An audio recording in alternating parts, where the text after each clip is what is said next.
అందరికీ నమస్తే అండి. మార్చి 14వ తేదీన జనసేన పార్టీ ఆవిర్భావ దినోత్సవం జరగబోతోంది. దీనికి సంబంధించి పిఠాపురంలో ఒక భారీ బహిరంగ సభ నిర్వహించడానికి పార్టీ సమాయత్తం అవుతోంది. గతంలో జరిగిన ఆవిర్భావ సభలు వేరు, ఈ సభ వేరు. ఎందుకంటే గతంలో మచిలీపట్నంలోనూ అండ్ ఇప్పటంలోనూ ఆవిర్భావ సభలు నిర్వహించారు. కానీ ఇప్పటికీ చాలా తేడా ఉంది. అప్పుడు జనసేన పార్టీకి పొలిటికల్గా బలం లేదు. పవన్ కళ్యాణ్ గారేమీ ఎమ్మెల్యే కాదు, మంత్రి కాదు. కానీ ఇప్పుడు జనసేన పార్టీ అధికారంలో భాగస్వామ్యంగా ఉంది. 21 మంది శాసనసభ్యులు ఉన్నారు, 2 ఎంపీలు ఉన్నారు, 1 ఎమ్మెల్సీ ఉన్నారు, 3 మంత్రులు ఉన్నారు.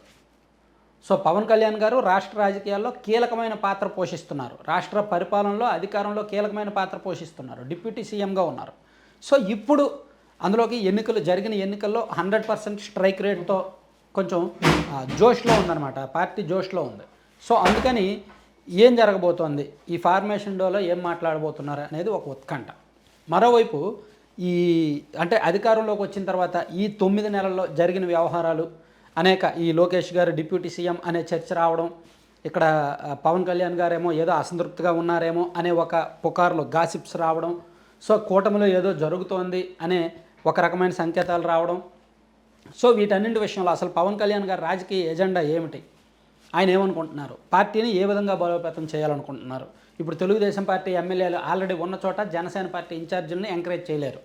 చేసిన కొన్ని పరిమితులు ఉంటాయి తప్ప పూర్తిగా పవర్లో షేర్ ఉండదు. ఎందుకంటే చాలా చోట్ల తెలుగుదేశం పార్టీ ఎమ్మెల్యేలు సీనియర్లు కొంచెం ముదురులు అవడంతో వాళ్ళు జనసేన వాళ్ళని దగ్గరికి రానివ్వట్ల. ఆ ఫిర్యాదులు చాలా వరకు పవన్ కళ్యాణ్ గారికి వస్తున్నాయి. సో మరోవైపు 21 మంది జనసేన పార్టీ ఎమ్మెల్యేలు ఉన్న చోట కూడా తెలుగుదేశం పార్టీ వాళ్ళు కాస్త యాక్టివ్గా ఉంటున్నారు. ఎంతైనా మేజర్ షేర్ వాళ్ళకే ఉంది కాబట్టి కొన్ని చోట్ల సమన్వయ లోపాలు, ఇంటర్నల్గా కొన్ని కంప్లైంట్స్ ఉన్నాయి. అయితే అవన్నీ ఇప్పటి వరకు గోప్యంగా మాత్రం ఉన్నాయి. ఎవరు కూడా బహిర్గతం అవ్వాల. ఏ నియోజకవర్గంలో ఆ విభేదాలు ఉన్నప్పటికీ ఇప్పుడు నెల్లిమర్ల జనసేన ఎమ్మెల్యే గారికి టీడీపీ ఇన్ఛార్జ్ గారికి పడదు, తాడేపల్లిగూడెం జనసేన ఎమ్మెల్యేకి టీడీపీ ఇన్ఛార్జికి పడదు.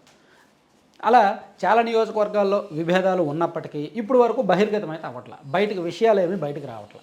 కానీ అంతర్గతంగా ప్రతి విషయం పవన్ కళ్యాణ్ గారి దృష్టికి అయితే వెళ్తుంది.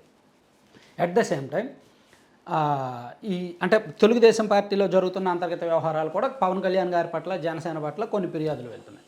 వీటన్నింటినీ కూడా పవన్ కళ్యాణ్ గారు చాలా లౌక్యంగా, చాలా జాగ్రత్తగా డీల్ చేస్తున్నారు. సో పార్టీ అధికారంలో లేకముందు కొన్ని విధి విధానాలు ఉంటాయి. అధికారంలోకి వచ్చిన తర్వాత బాధ్యత పెరుగుద్ది, విధి విధానాలు కొన్ని మారచ్చు. సిద్ధాంతాలు అవే ఉండొచ్చు కాక, కానీ బాధ్యతలు పెరుగుతాయి, విధి విధానాలు మారతాయి, జనంలోకి వెళ్ళడానికి కొన్ని పరిమితులు ఉంటాయి.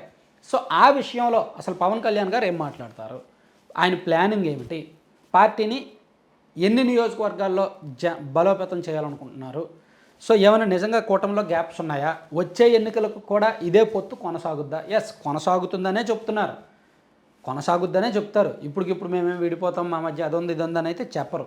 కానీ సోషల్ మీడియాలోనూ కొన్ని మెయిన్ స్ట్రీమ్ మీడియాల్లో కూడా పవన్ కళ్యాణ్ గారు అలిగారని, అందుకే చంద్రబాబు గారు ఫోన్ ఎత్తట్లేదని, లోకేష్ గారికి డిప్యూటీ సీఎం ఇస్తారనే టాక్ రావడంతో ఆయన నొచ్చుకున్నారని, అందుకే మంత్రివర్గ సమావేశాలకు రావట్లేదని, ఇలా రకరకాలుగా కొన్ని పుకార్లు వస్తున్నాయి. ఇవన్నీ కూడా పచ్చి పుకార్లే. ప్యూర్లీ నేనైతే ఒకటి చెప్తా కంక్లూజన్లో, జనసేన పార్టీకి ఒక రాజకీయంగా ఒక టార్గెట్ ఉంది, ఒక లక్ష్యం ఉంది. వాళ్ళు ఇప్పుడు 21 ఉన్నారు. వచ్చే ఎన్నికల్లో వాళ్ళ టార్గెట్ 60 సీట్లు. పొత్తులో ఉంటే 60, పొత్తు లేకపోతే మొత్తం మా ఇష్టం వచ్చినట్టు మేము వెళ్తాం అంటారు. సో ఇంటర్నల్గా నాకున్న సమాచారం ప్రకారం 60 నియోజకవర్గాల్లో జనసేన పార్టీ వాళ్ళు రెడీ అవుతున్నారు. వాళ్ళకి ఎక్కడెక్కడైతే బలం ఉందో, ఎక్కడెక్కడైతే స్ట్రాంగ్ లీడర్షిప్ ఉందో ఆ నియోజకవర్గాల మీద ఎక్కువగా ఫోకస్ చేసి, అంటే అంచెలంచెలుగా ఎదగాలి అనేది పవన్ కళ్యాణ్ గారి ప్లాన్. చూడండి, 2014లో పోటీ చేయాల, సపోర్ట్ చేశారు. 2019లో పోటీ చేసి దెబ్బ తినడంతో ఒక పాఠం నేర్చుకున్నారు. ఎస్, మనం అంచెలంచెలుగా వెళ్ళాలని ఫిక్స్ అయ్యారు. అందుకు 2024లో పొత్తు పెట్టుకొని 21 సీట్లు తీసుకున్నారు. మళ్ళీ పొత్తు కొనసాగుతుంది, మేము సుదీర్ఘకాలం పొత్తులో ఉంటామని సంకేతాలు ఇస్తున్నారు. అదే పొత్తు కొనసాగితే వచ్చే ఎన్నికలకు 60 సీట్లు టార్గెట్ పెట్టుకున్నారు. ఒకవేళ పొత్తు లేదనుకోండి, వాళ్ళ ఇండివిజువల్ పాలిటిక్స్ వాళ్ళకు ఉంటాయన్నమాట. సో ఇట్లా పవన్ కళ్యాణ్ గారు వాళ్ళ రాజకీయంగా ఆ పార్టీ ఇంటర్నల్ వ్యవహారాలను ఇంటర్నల్గా చెప్తూ బహిరంగంగా ఒక సందేశం కార్యకర్తలకు, కేడర్కు ఒక సందేశం ఇవ్వడానికి అయితే సిద్ధమవుతున్నారనమాట. మేబీ ఒక యాక్షన్ ప్లాన్ అయితే ప్రకటించే అవకాశం అయితే ఉన్నాయి. Thank you.